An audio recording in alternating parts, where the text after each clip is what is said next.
기대가 꺾이고 희망이 사라질 때라는 제목을 가지고 함께 은혜를 받습니다. 사람은 어려울 때문에 무너지는 것이 아니라 희망이 사라질 때 무너집니다. 상황이 어려워도 기대가 있으면 견딜 수 있지만 오래도록 달라지는 것이 없으면 희망은 사라지고 포기하게 됩니다. 오늘 본문의 이스라엘 백성들이 바로 그런 상태였습니다. 나라가 망했고 성전이 무너졌고 너무나도 많은 사람들이 죽었습니다. 또 살아남은 사람들은 바벨론으로 끌려갔습니다. 그래서 그들은 자조 섞인 목소리로 말했습니다. 우리에겐 소망이 없다. 우리는 완전히 끝났다. 그런데 바로 그때 하나님께서 에스겔에게 마른 뼈의 환상을 보여주셨는데 죽은 지 오래된 아주 말라버린 뼈들이었습니다. 주님이 에스겔에게 묻기를 이 뼈들이 능히 살 수 있겠느냐 하고 물으셨습니다. 때 에스겔이 이렇게 대답했습니다. 주 야훼여, 주께서 아시나이다. 그런데 생각해보니 그 당시만이 아니라 오늘날 우리 눈에 보이는 국내외 정세들도 마치 마른 뼈처럼 보입니다. 들려오는 소식들이 아주 말라버린 뼈처럼 느껴집니다. 그런데 주님은 놀랍게도 에스겔에게 물으신 것처럼 오늘날에도 지도자들이 아닌 우리에게 물으십니다. 이 뼈들이 능히 살 수 있겠느냐? 오늘 주님의 질문이 나에게 들린다면 우리가 이렇게 대답했으면 좋겠습니다. 주 야훼여, 주께서 아시나이다. 우리가 미래를 다 아는 것처럼 단정하지 말고 하나님께서 역사하심을 믿으시기 바랍니다. 마지막의 결론은 하나님이 하심을 신뢰하시기를 바랍니다. 오늘 본문에 보니까 기대가 꺾이고 희망이 사라져가는 에스겔에게 하나님이 세 가지 명령을 주셨습니다. 이 내용들을 살펴보고 우리가 함께 은혜 받기를 원합니다. 첫째로 하나님은 마른 뼈에게 대언하라고 에스겔에게 명령하셨습니다. 4절입니다. 너는 이 모든 뼈에게 대언하여 이르기를 너희 마른 뼈들아 야훼의 말씀을 들으라고 말씀하고 있습니다. 하나님이 에스겔에게 주신 명령인데 좀 상식에 맞지 않습니다. 이상합니다. 상식적으로 마른 뼈에게 무슨 말을 할 수 있습니까? 들을 수도 없고 말할 수도 없는 스스로 일어설 수 없는 존재입니다. 그런데 하나님은 대언하라고 하셨습니다. 하나님 대신 마른 뼈에게 명령하라는 것입니다. 여러분 왜 그렇게 하라는 것일까요?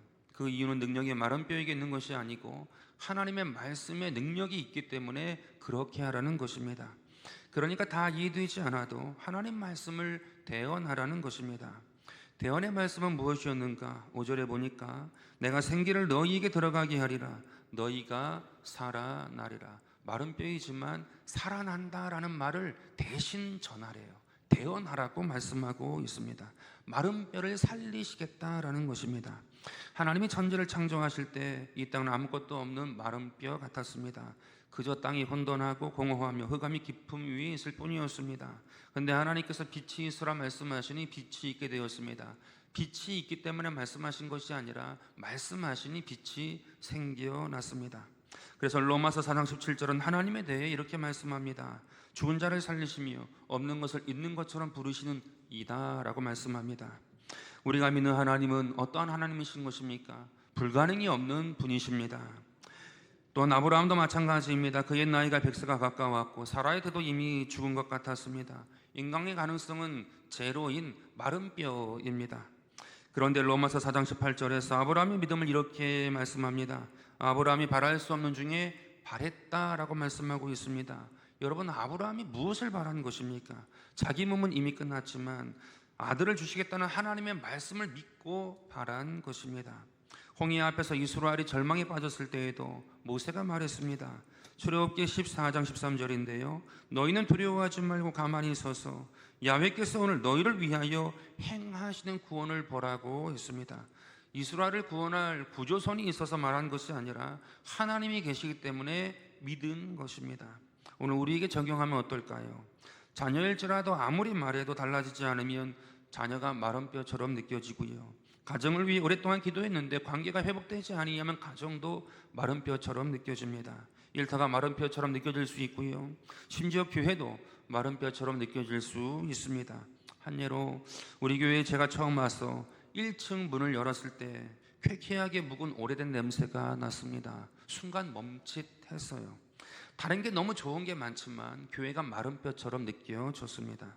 관계도 마찬가지예요. 오랫동안 함께 있는 사람들은 못 느끼지만 새로운 분들은 멈칫하게 하는 무언가가 있을 수 있습니다. 결속력은 너무 좋은데 반대로 누군가에게는 그 결속력이 장벽처럼 느껴지고 텃새처럼 느껴질 수 있습니다. 이것도 마른 뼈입니다. 그럼 그때 우리는 어떻게 해야 할까요? 마른 뼈 앞에서 우리는 무엇을 해야 할까요? 하나님이 에스겔에게 말씀하신 것처럼 마른 뼈를 향해서 대언하시기 바랍니다. 새로 오신 분들에게는 하나님께서 이런 음성을 주시지 않을까 생각합니다. 두려워하지 말라, 내가 너와 함께한다. 내가 수의를 행하겠다. 내 은혜가 내게 족하다. 그런 음성 주시지 않을까요? 근데 그 음성만 받았다고 끝나는 것이 아니라 대언하래요. 내 안에 그 음성을 받고 그 음성을 내 입술로 말하라고 에스겔에게 주신 것처럼 우리에게도 그렇게 하라 말씀하시는 것입니다. 기존의 성도들에게는 이런 음성을 주시리라고 믿습니다. 서로 사랑하라, 선대하라, 선한 사마리아인처럼 섬겨라 라고 음성을 주실 줄로 믿습니다. 그것을 입으로 대언하게 되기를 바랍니다. 따라서 우리가 주의 음성을 듣고 우리의 입으로 그렇게 되도록 시인해야 할 줄로 믿습니다. 에스겔이 대언하자 놀라운 일이 일어났습니다. 7절인데요, 대언할 때 소리가 나고 움직이며 이 뼈 저 뼈가 들어맞아 뼈들이 서로 연결되었습니다. 말씀이 들어가자 서로 흩어져 있던 뼈들이 제짝을 찾아서 움직이기 시작했고 서로 연결되었습니다. 우리에게 주시는 메시지가 분명합니다. 우리는 당장 변화가 보이고 움직여지기를 원합니다. 그런데 아직 움직이지 않는다고 포기하지 마십시오. 기대가 꺾인다고 절망하지 마십시오. 하나님의 말씀이 들어가면 반드시 움직임을 믿으시기 바랍니다. 오늘 안 움직여도 내일 움직일 수 있습니다. 지금 변화가 보이지 않아도 하나님의 일하심을 믿으시기 바랍니다. 하나님의 행하심을 신뢰하시기 바랍니다. 갈라디아서 6장 9절인데요, 우리가 선을 행하되 낙심하지 말지니 포기하지 아니하면 때가 이르매 거둔다고 말씀하고 있습니다. 고린도전서 15장 58절에서도 항상 주의 일에 더욱 힘쓰는 자들이 되라. 이는 너희 수고가 주 안에서 헛되지 않는데요, 반드시 거둘 때가 있다고 말씀합니다. 마른 뼈 같은 현실이라도 하나님 말씀 붙드시기 바랍니다. 그 말씀 선포하게 되기를 바랍니다. 에스겔의 사명을 이어서 우리도 내 마음 가운데 하나님께 주신 그 말씀이 우리 입술을 통해서 선포되기를 바랍니다. 대언하는 은혜가 있게 되기를 바랍니다. 저는 하나님께서 개인적으로 주신 대언의 말씀이 있습니다. 다른 게 아니에요. 내가 너를 복주고 복주며 번성하고 번성하게 하리라. 너무 괴로워서 예배가 끝난 다음에도 집에 들어가지 못하고 교회에 홀로 남아서 기도할 때 하나님께서 저에게 벼락까지 주셨던 레마의 음성입니다. 그것을 제 마음에 갖고 있지만 제 마음에만 갖고 있지 아니하고 복주고 복주며 번성하고 번성하게 한다고 제가 혼자 있을 때도 막 혼자 읊조립니다. 혼자 시인합니다. 그리고 사람이 있을 때에도, 우리 가족이 있을 때도 제가 얘기합니다. 오늘 저와 여러분의 삶 가운데에 이런 사무엘의 사명이 우리 입술을 통하여 나오게 되기를 바라겠습니다. 하나님께서 반드시 이루실 줄로 믿습니다. 여러분에게 주신 음성이 있어요. 여러분에게 주신 말씀이 있어요. 그 말씀이 대언되는 역사가 있게 되기를 바랍니다. 오늘 에스겔이 살아나리라 라고 이야기한 것처럼 살아나는 역사가 우리 가운데 있게 되기를 주의 이름으로 축원드립니다. 둘째로 이번에는 생기에게 대언하라고 하나님께서 명령하셨습니다. 마른 뼈에게 살아나라는 말씀을 대언하자 뼈가 연결되고 힘줄이 생기고 살이 오르고 가죽이 생겼습니다. 겉모습은 이제 사람처럼 보이지요. 그런데 8절을 보니까, 읽지 않았지만 8절에 보니까 그 속에 생기가 없었습니다. 겉모습은 갖춰져 있는데 생명이 없어요. 껍데기는 있는데 알맹이가 없는 것입니다. 이 말씀은 오늘날 우리의 신앙을 돌아보게 합니다. 여러분, 교회에 다닌다고 해서 모두 믿음이 있는 것이 아니지요. 교회가 세워졌다고 해서 그곳에 성령의 임재가 다 있는 것이 아닙니다. 또한 조직이 갖춰졌다고 해서 그 가운데 다 은혜가 있는 것이 아니란 말입니다. 개인도 마찬가지입니다. 직장이 있고 집이 있고 건강이 있고 명예가 있다 할지라도 영혼의 생기가 없으면 마음이 죽어갈 수 있습니다. 주변에 이러한 사람들을 심심치 않게 볼 수 있어요. 교회 안에서도 수많은 청년들이 호소했습니다. 목사님, 너무나 공허해요. 목사님, 왜 사는지 모르겠어요. 우리가 지금 들으면 웃어버리지만 그 나이대에도 그러한 어려움을 겪는단 말입니다. 공허. 그리고 왜 해야 하는지 살아야 되는지 의미의 부재를 경험하더란 말입니다. 많은 청년들이 호소했습니다. 누가 보더라도 괜찮은 청년인데 그런 말을 할 때 더 안타까웠습니다. 그런데 이게 청년들에게만 해당되는 말일까요? 그렇지 않습니다. 요한계시록 3장에서 사대교회를 향하여 주님께서 말씀하세요. 1절인데요, 내가 살았다는 이름은 가졌으나 죽은 자다라고 이야기하고 있습니다. 개인에게 말한 것이 아니라 교회에게 말한 것입니다. 이름도 있고 모양도 있지만 실제로는 생명이 없대요. 교회 전체이지요. 어른으로부터 청년과 어린 아이들까지 다 죽어 있다라고 이야기한 것입니다. 그래서 하나님께서 에스겔에게 두 번째 명령을 하십니다. 9절인데요. 생기야, 사방에서부터 와서 이 죽임을 당한 자에게 불어서 살아나게 하라고 태어나라 라는 것입니다. 여러분, 여기서 생기라는 이 단어는 하나님께서 흙으로 사람을 빚으시고 코에 후 하고 불어넣으셨잖아요. 그 생기와 동일한 단어입니다. 그러니까 만약에 사람의 영혼에 생기가 없으면 그 사람은 흙덩이란 말입니다. 따라서 우리에게는 절대적으로 하나님의 생기가 필요합니다. 하나님의 생기가 없으면 우리는 진흙덩이일 뿐이고 살았다 하나 죽은 자입니다. 그래서 우리는 말씀을 아는 것만으로 충분하지 아니하고 우리에게 하나님의 생기인 성령께서 오셔야 합니다. 성령의 바람이 우리 가운데 불어와야 하는 것입니다. 다시 말해, 마음에 뿌려진 말씀에 성령님이 하나님의 생기를 주셔야 하는 거예요. 성령님, 내 마음 가운데에 생기를 주시옵소서. 성령으로 충만케 하여 주시옵소서. 성령의 바람이 오늘 나의 마음에, 나의 영혼에 불게 하여 주옵소서. 이 고백이 너무나도 절실한 것입니다. 그래서 스가랴서 4장 6절은 우리에게 말씀합니다.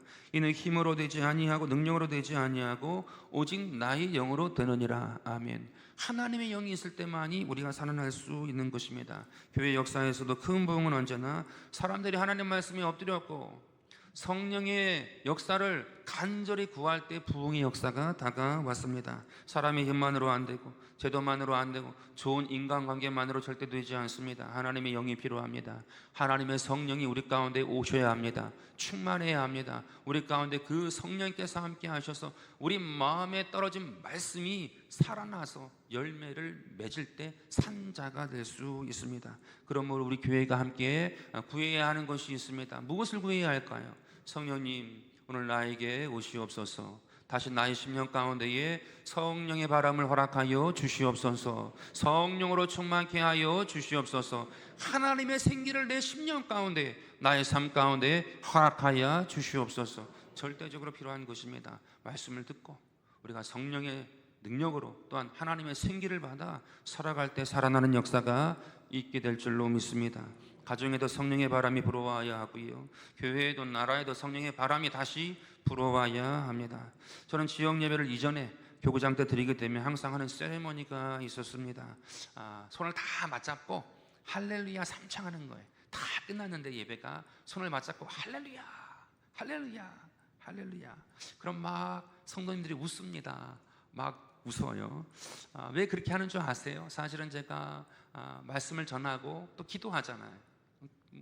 지역 예배, 신방 예배 때 그 말씀도 있고 성령도 간절히 간구한 것입니다. 근데 끝나고 나면 이렇게 삼창하게 되면 하나 성령님이 오신 것을 인정하는 것 같아요. 함께 하는 것을 내가 너무 즐거워하는 것 같아요. 실제로 성령님이 즐거워하시더라고요. 그 마음에 그 기쁨이 있습니다. 그리고 함께 즐거움이 있으니, 웃을 수 있으니 얼마나 좋고 행복한지 모릅니다. 저는 집에서도 그래요. 어디 한 1박 2일, 2박 3일 나갔다 들어오면, 집에 들어오면 애들 손잡고 할렐루야 삼창합니다. 그럼 막 웃어요. 애들이 뭐 하는 거냐고. 그런데 그렇게 하고 나면 성령님의 다시 우리 가정 가운데 함께 하시고 우리 가운데 함께 하시고 그걸 마음으로 느끼면서 다시 또 은혜 가운데에 또 시작하고 또 함께 기도하고 나아가게 되는 것입니다. 여러분, 가정을 이루고 교회가 세워지고 나라가 있어도 성령님이 안 계시면 생기가 없이 죽어있는 몸과 동일합니다.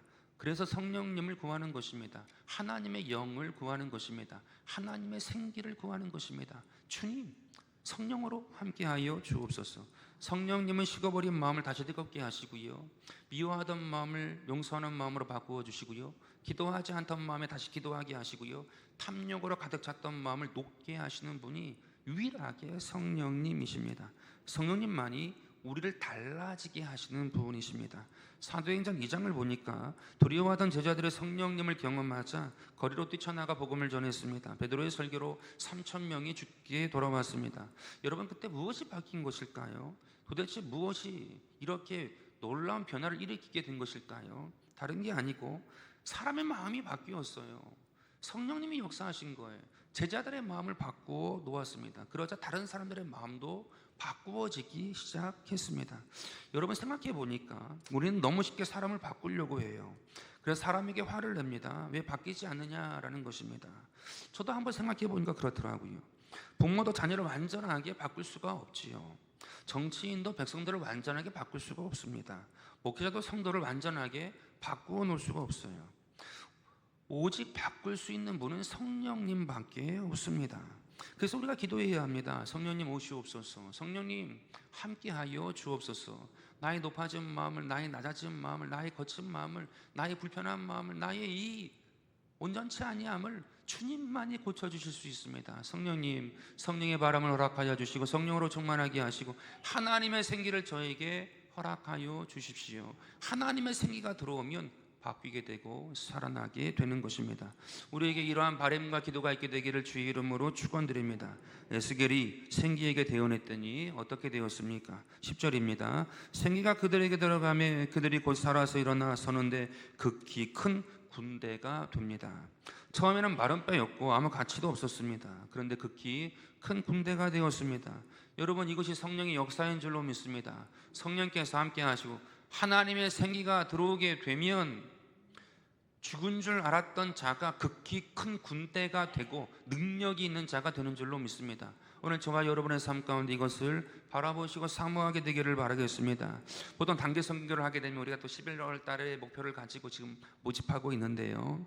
단기 선교를 갈 때 먼저 팀장을 사실은 먼저 선발합니다. 그리고 나라가 선정되면 그 팀장과 나라를 보고 팀원들이 모이게 됩니다. 그리고 한 3개월 정도 함께 훈련하고 그곳에 그 나라에 함께 선교팀으로 출발하게 됩니다. 한 번은 제가 청년들하고 선교팀 같이 가게 되어서 팀장으로 세워진 친구에게 물었어요.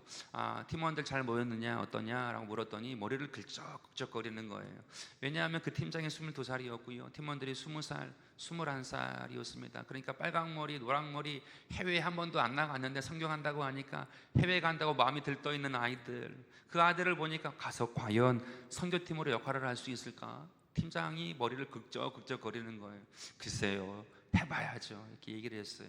한 3개월이 다 될 쯤에 한 번 더 물었습니다. 그래, 준비는 잘 되었니? 라고 물었더니 이 친구가요 한 3개월 이제 가까이 됐으니까 매주 만나서 이제 가야 할 그 나라에 대해서 알아보고 선교사님 또 내용 알아보고 또 같이 이제 워밍업도 하고, 그 마지막 순간에는 보통 선교팀이 마지막으로 헤어질 때는 이런 기도를 하거든요. 릴레이 기도라고 해서 각자가 그 선교지를 위해서 또 팀을 위해서 한 명씩 예외 없이 마무리 기도를 돌아가면서 하는 거예요. 그리고는 아멘 하고 이제 흩어지는 건데, 역시나 막내가 항상 재밌잖아요. 또 의미가 있잖아요.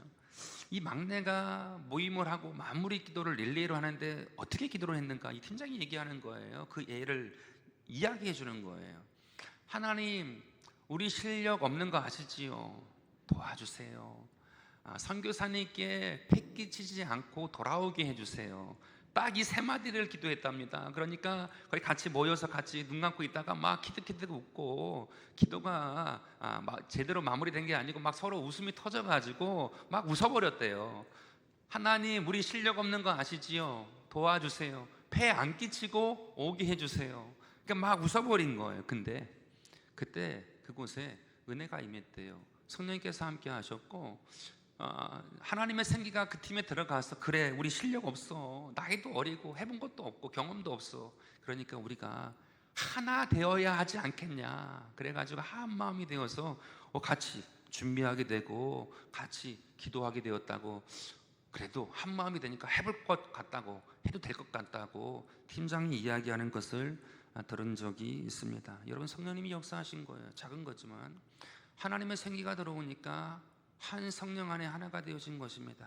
한 마음이 되니까 할 수 있다라는 믿음이 들어오게 되어진 것입니다. 우리 교회도 11월에 선교지에 가는데 놀라운 주의 역사가 있는 줄로 믿습니다. 하나님의 역사가 예배되어 있는 줄로 믿습니다. 많이 동참하시기 바랍니다. 그냥 있으면 성령의 바람이 경험되지 않습니다. 우리가 사모하고 우리가 주님 바라보고 우리가 작은 움직임이라도 할 때에 우리 가운데에 하나님께서 신선한 바람을 허락하여 주실 줄로 믿습니다. 성령님은 마른 뼈도 군대로 만드시고 겁쟁이도 증인이 되게 하시고 폭행자 사울을 사도 바울이 되게 하셨습니다. 그러므로 사람이 현재 모습만 보고 판단하지 마시기 바랍니다. 성령이 임하시면 달라지고요, 하나님의 생기가 들어가면 새로워집니다. 오늘 절망에 있던 사람이 내일 소망 가운데 일어서게 될 줄로 믿습니다. 오늘 교회를 떠나려고 했던 사람이 내일 누구보다도 우리 교회를 사랑하는 사람이 될 수도 있습니다. 오늘 마른 뼈와 같았는데 내일 극히 큰 군대로 일어설 수도 있습니다. 성령님이 역사하시면 가능한 것입니다. 성령의 은혜를 경험해 보셨습니까? 성령님이 함께 하시면 바뀔 수 있구나, 달라질 수 있구나, 그렇게 될 수 있구나 라는 사실을 알게 됩니다. 오늘 저와 여러분 가운데 성령께서 함께 하시기를 사모하게 되기를 바라겠습니다. 생기야 불어와라. 생기야 나의 삶에, 나의 가정에, 나의 일터에, 나의 직장에, 이 나라 가운데 생기야 불어와라. 오늘 저와 여러분이 그렇게 기도하는 은혜와 축복이 있게 되기를 주의 이름으로 축원드립니다. 셋째로, 하나님은 절망한 사람에게 희망을 대언하라고 말씀하셨습니다. 하나님은 먼저 마른 뼈에게 대언하라 하셨고 그 다음에 생기에게 대언하라고 하셨습니다. 그러자 마른 뼈가 연결되었고 극히 큰 군대가 되었습니다. 묵상해 보니까 이러한 생각이 드는 거예요. 이 말씀을 묵상하는데, 만약 기도하다가 환상 가운데에 또한 꿈속이라 할지라도 이 마른 뼈가 연결되고 힘줄이 나고 살이 오르고 가죽이 덮이고 거기에 생기가 불어와서 극히 큰 군대가 되어 일어서는 환상을 보았다면, 그러한 꿈을 꾸었다면 꿈속에서라도 어떠한 기분이 들까? 굉장히 좋을 것 같아요. 그러한 꿈 꾸보신 적 있으세요? 꿈속에서도 기쁘지 않나요? 그런 경험을 하지 않아요? 그런데 눈을 떠도 이렇게 분명한 의미가 있고 메시지가 있는 환상이나 꿈을 봤을 때에는 하나님이 나에게 메시지를 주셨구나, 함께 하시는구나, 응답하셨구나, 분명히 깨달아 알 수 있게 됩니다. 마찬가지로 지금 에스겔은 너무 확실한 환상을 보았어요. 그래서 더 이상 에스겔에게는 환상이 필요 없어 보인단 말입니다. 그런데 하나님은 여기서 멈추지 아니하시고 다시 말씀하세요. 환상 가운데 또 메시지를 주시는 거예요. 12절인데 그러므로 너는 대언하여 그들에게 말하라 라고 말씀합니다. 여기서 그들은 누구냐 하면 절망한 이스라엘이에요. 절망한 이스라엘에게 하나님이 하나님의 말씀을 대언하라고 하신 것입니다. 하나님은 왜 이러한 명령을 에스겔에게 계속해서 주시는 것입니까? 두 번째까지의 환상만 봤어도 그는 이미 살아났단 말입니다. 그럼에도 불구하고 이 말씀까지 에스겔에게 주시나요? 하나님의 에스겔에게 환상을 계속해서 보여주신 이유는 무엇일까?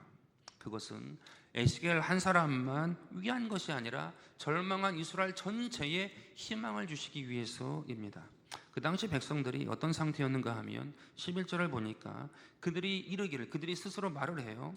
우리의 뼈들이 말랐고 우리에게 소망이 사라졌다라고 이야기합니다. 절망 가운데 완전히 침체되어 있던 상황이에요. 모든 백성이 이구동성으로 똑같이 말하는 처지까지 떨어졌단 말입니다. 누구도 희망을 말하지 아니하는 상황이었습니다. 근데 하나님께서 뭐라고 말씀하시는가 하면 12절에 내 백성들아 내가 너희 무덤을 열고 너희로 거기서 나오게 하고 이스라엘 땅으로 돌아가게 하겠다고 소망의 말씀을 주고 계세요. 무덤을 열어 제치겠대요. 그래서 나오게 하겠대요. 그래서 돌아가게까지도 하겠다고 말씀합니다. 여러분, 이 표현이 굉장히 중요한데 잘 보시면 백성들은 자신들의 현실을 뭐라고 말하는가 하면 무덤이래요. 무덤이래요. 아무 소리도 들리지 않고 아무 기대도 없고 아무것도 의미가 없는 무덤이라고 스스로의 현실을 말하고 있습니다. 끝났다 이죠. 근데 하나님은 뭐라고 말씀하시는가? 그래 너희들은 무덤이다. 그런데 내가 그 무덤을 열겠다라고 말씀하고 계세요. 절대 희망이죠. 주님은 열어서 나오게 하고 돌아가게까지 하시겠다고 말씀하고 있습니다. 희망을 말씀하시고 소망을 가지라고 에스겔을 통하여서 그 대언의 말씀이 나아가게끔 하게 하신 것입니다. 다시 말해서 하나님은 이 절망을, 이 문제를 바꾸어 놓으시겠다라는 말입니다. 여러분 믿으십니까? 주님께서 바꾸심을 믿으십니까? 문제를 해결하심을 믿으십니까? 하나님께 그 능력이 있으심을 믿으십니까? 믿으시기 바랍니다. 하나님께서 무덤을 여시는 분이심을 믿으시기 바랍니다. 나사로가 죽었을 때 마르다와 마리아는 이미 끝났다고 생각했습니다. 근데 주님이 나는 부활이요 생명이라고 말씀하시고는 무덤 앞에서 나사로야 나오라 외쳤습니다. 그러자 나사로가 무덤에서 나왔습니다. 여러분 어떻게 이러한 일이 일어나게 된 것입니까? 예수님은 어떠한 분이시기에 이러한 일이 일어나게 된 것입니까? 예수님은 죽음보다 크신 분이십니다. 우리가 믿는 주님은 그러한 분이세요. 죽음조차 이기신 분이시고 크신 분이십니다. 그 주님을 우리가 믿는 것입니다. 생각해보면 우리의 삶에도 갖가지 무덤이 있어요. 물질의 무덤, 관계의 무덤, 건강의 무덤, 수많은 우리 삶 가운데 내가 해결할 수 없는, 끝났구나 라고 생각하는 무덤이 존재합니다. 그런데 하나님께서 그 무덤을 내가 열겠다고 주님께서 말씀하세요. 네가 여는 게 아니고 내가 열겠대요. 하나님께서 열어 제치겠다고 말씀하고 계십니다. 여러분, 이스라엘이 바벨론에서 돌아올 때 바벨론을 이스라엘이 이기고 돌아온 것이 아니에요. 하나님께서 국제 정세를 움직이시고 고레스 왕을 사용하셔서 70년 만에 돌아오게 하십니다. 하나님께서 우리가 생각하지 못한 방법을 사용하시는 분이세요. 하나님께는 우리가 생각하지 못하는 놀라운 방법이 있으세요. 그 방법을 가지고 무덤을 열겠대요. 나오게 하시겠대요. 돌아가게 하겠다고 말씀하시고 그것을 이루신 분이십니다. 그래서 하나님은 어떠한 분이시냐? 절대 희망의 하나님이십니다. 오늘 저와 여러분의 삶 가운데에 절대 희망 되신 주님을 마음 가운데 모시게 되길 바라겠습니다. 그 주님께서 역사하세요. 그 주님께서 함께 하세요. 주님께서 이 에스겔에게 그것을 대언하라고 말씀하고 있는 것입니다. 너에게 마지막 사명이 남았는데 너가 그 꿈을 꾸었느냐? 환상을 보았느냐? 마른 뼈가 극히 군대가 되는 것을 경험하였느냐? 그 마음이 살아났느냐? 그렇다고 하면 이제 그 희망을 전하라고 말씀하고 있는 것입니다. 여러분, 교회 리모델링을 할 때 여러 가지 어려움들이 있었어요. 근데 특히 기억나는 것은 무엇이냐 하면 요즘에 소방법이 하루가 다르게 막 어려워지는 거 알고 계시죠? 계속해서 더 강화가 되고 있습니다. 그래서 리모델링을 하시려고 하는 계획이 있으신 분들이 되게 어려워하시더라고요. 금액이 어느 정도까지 추가가 될지 잘 감이 안 온대요. 계속해서 바뀌니까. 우리 교회도 리모델링 할 때에 이 부분이 대두가 되었어요. 리모델링 하는 과정에 소방 감독관이 나와서 만약에 그냥 이거 불합격입니다 말해버리면 다 뜯어야 된대요. 어떻게 할 수가 없대요. 그러니까 소방관이 와서 불합격을 주면 안 됩니다. 합격을 받아야 됩니다. 그러니까 교회가 이게 구축이잖아요. 이전에 있던 공장 건물을 리모델링 한 거잖아요. 처음부터. 그러다 보니까 혹시 우리가 알지 못하는 그러한 부분이 도출될 수도 있습니다. 그래서 불합격 받으면 굉장히 큰 금액이 들어갈 수 있습니다 라는 이야기를 들었거든요. 그때 기도하고 우리 권사님들도 기도하시고 겟세마네에서도 그때 기도하셨어요. 잘 넘어갈 수 있도록 해달라고. 여러분, 어떠한 일이 일어났는 줄 아세요? 감독관이 오셨어요. 여성분이 오셨는데 오셔가지고 하시는 말씀이 이 교회에서 은혜를 받은 적이 있대요. 대전순복음교회에서 이전에 은혜 받은 적이 있대요. 그리고는 돌아다니면서 보시면서 하시는 말씀이 이러한 것은 문제가 될 수 있으니까 이렇게 고치시라고 오히려 도와주고 가신 거예요. 여러분, 그냥 다 된 것 같지만 이 절대적으로 하나님의 도움이 없이는 이렇게 될 수가 없어요. 만약 이 교회를 미워하고 또 이 교회에 원망이 있는 사람이 왔다라고 하면 쉽지 않을 수 있는 거 아니에요? 근데 은혜를 받은 적이 있대요. 그것도 우리 교회에서 그러한 분이 오시게 된 거예요. 그리고 우리 교회를 도와주고 가셨어요. 이러한 것은 문제가 될 수 있으니 잘 이 문제를 해결해 놓고 가시라고 이야기를 해주고 돌아갔던 기억이 있습니다. 그럼 전적인 하나님의 은혜예요. 하나님이 도우시고 하나님이 함께 하신 것입니다. 그러니 성도에게는 전적으로 하나님의 인도하심이 필요해요. 전적인 하나님의 은혜가 필요해요. 그러나 우리가 알지 못할 것으로 역사하시는 그 하나님이시기에 우리가 믿어야 하는 줄로 믿습니다. 우리 가운데 희망을 주시는 주님, 반드시 이루게 하시는 주님인 줄로 믿습니다. 누가복음 24장에는 두 제자가 절망하여 엠마오로 가고 있었습니다.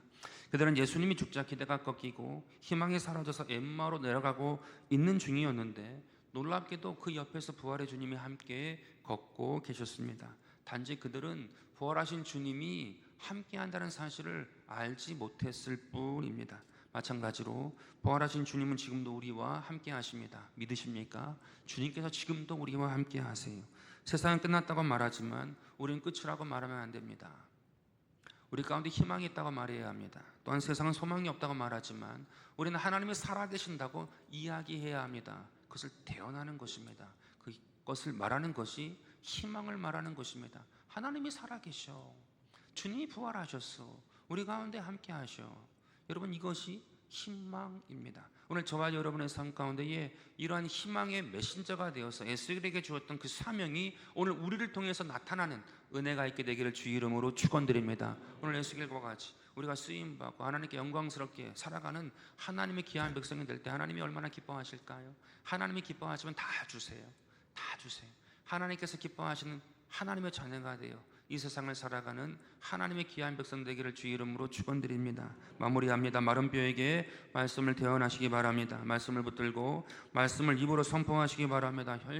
현실보다 훨씬 크신 하나님, 그 하나님이 주신 그 말씀, 하나님 말씀을 대언하시기 바랍니다. 생기에게 대언하시기 바랍니다. 성령의 역사를 위해 기도하시기 바랍니다. 우리 힘만으로 안 돼요. 주님께서 살아계십니다. 생기야 불어와라. 생기야 가정에, 일터에, 직장에, 사업장에, 나라와 민족 가운데 불어오라. 대언하는 은혜가 있게 되기를 바랍니다. 또한 절망한 백성에게 희망을 대언하시기 바랍니다. 살아계신 하나님을 전하고 부활하신 예수님을 전하게 되기를 바랍니다. 그 사람이 희망의 에스겔입니다. 우리의 기도가 꺾일 수 있고요, 사람에게 실망할 수 있고요, 우리가 원하는 바가 이루어지지 아니할 수도 있습니다.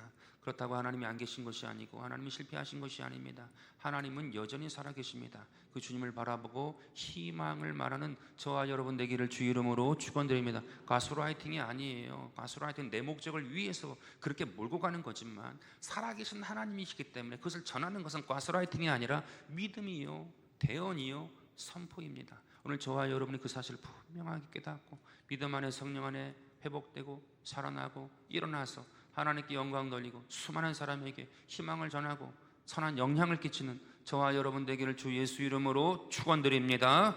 아버지 하나님, 은혜와 사랑을 감사드립니다. 이 시간 주님이 함께 하시니 감사합니다. 생기로 우리 가운데 거하셔서 극히 큰 군대가 되게 하심을 감사합니다. 마른 뼈와 같은 자들이 살아나게 하시니 감사드립니다. 오늘 주님께서 함께 하셔서 우리 10년 가운데에 하나님의 그 좋은 메시지, 생명의 메시지, 은혜의 메시지를 우리 입술 가운데 가지고 전하기 원합니다. 주님 함께 하사 회복시켜 주시고 살아나게 하여 주옵소서. 살아계신 예수 그리스도 이름으로 기도드립니다.